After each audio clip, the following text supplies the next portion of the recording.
Биздин кесиптешибиз Аида Исмаилова бир топ сөздөрдү айтылган болчу. Анан мен угушум боюнча комитеттин чечимине деле ал кишинин сунуштары кирген болчу. Ошол чыр маселелер түшүндүрмө берилип такталдыбы, тактала элекпи? Исхак Саматович, бул маселенин баары такталып, бул акыркы ушу долбоорго баары тең кирген. Кыргызстан жоготпойбу бул жерде? Кыргызстан эч жеринен жоготпойт. Бул сөз баягы мамлекеттик болобу, болбойбу деген маселе болчу. Бул жерде биз так жазып атабыз, бул мамлекеттик оорукана болот деп. Анан берки таможня жагында болчу, анда биздин Башкаруучу ким болот? бул жерде азыр 3 жыл чогуу башкарылат. Түрк тарап жана кыргыз тарап. Биринчи башкы дарыгери түрктүкү, анын орун басары кыргыз. Экинчи финансчылыктан түрк, экинчиси кыргыз. Ошо менен бул жерде мындай да, ошо 3 жылдын ичинде ошо түрктөр менен чогуу бирдикте алар ушундай заманбап 3-чү деңгээлдеги оорукананын башкаруунун, ошонун андан ары стабилдүү иштешинин үйрөтөт да. Анан ошого карата мына түрк тарабы бизге 3 жылга грант берип атат.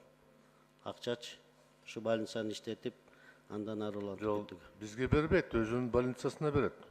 Бизге эмес, биз ушу түрк больницага берип атышпайбы? Жок, кызыктап атат да, мен түшүнүп турам аны. Сиз бизге деп коюп атасыз, бизге эмес. Өздөрү иштеткен больницага грант берет. Айырмасы барбы?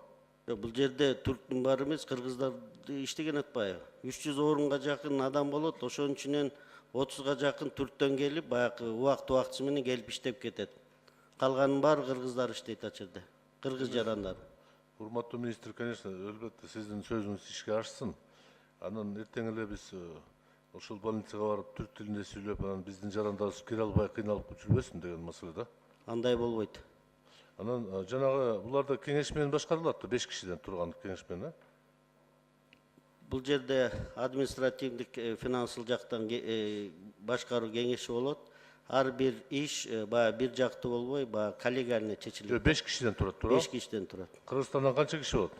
Кыргызстандан министрликтен бир өкүл болот. Экинчиси ошо башкы дарыгердин орун басары кыргыз жараны. Калган 3 түрк тарабынан болот. Бирөө ошол башкы дарыгер, экинчиси жана ТИКА уюмунун түрк жагынан ошонун представители, анын үчүнчүсү дагы ошол эме дарылоо боюнча иштин орун басары болот да. Демек, ушул кеңештин көпчүлүгү Туркия тараптан болот, туурабы? Мындай караганда, бирок бул жерде бизде өзүбүздүн эмебиз болот. Ар бир коллегиялы чечилет. Жок, мен түшүнүрөм, бирок 5ти кандай болсоңуз да 3 көпчүлүк болот да, туурабы? Эми азыр ошондой деп жазап атабыз, биринчиден. Эми бул жерден мен ойлойм эч кандай деле бир кыйынчылык же бир алар тарапка чечилет деп. Бул жерде баарыбыз түшүнүшүбүз керек. Түрк боордош элибиз бизге больницаны куруп, жабдыктар менен жабдып, анан дагы ушул больницага каржыңарды коротпостон дагы бир 3 жылга каржылап берелик, силерге үйрөтөлүк деп атат.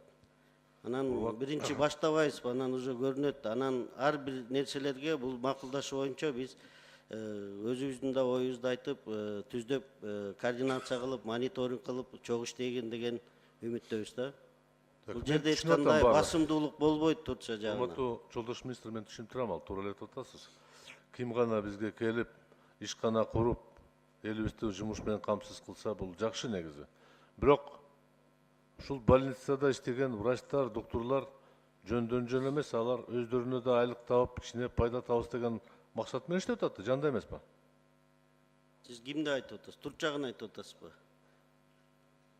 Эми ким гана болбосо, Кыргызстан мамлекетибизде больница курабы, элибизге кызмат кыла турган ишкана курабы, курган биринчи максаты бир аз болсо да пайда тапкан максат, туурабы?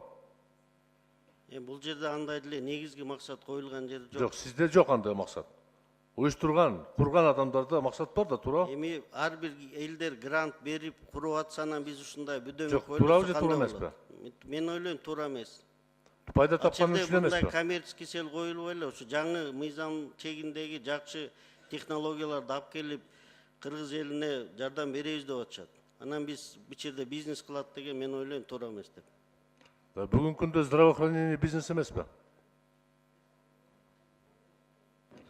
Урматтуу кесиптештер, негизи эми 3-чү окуу болгондо биз эчтеке өзгөртө албайбыз, уже кабыл алгандан кийин.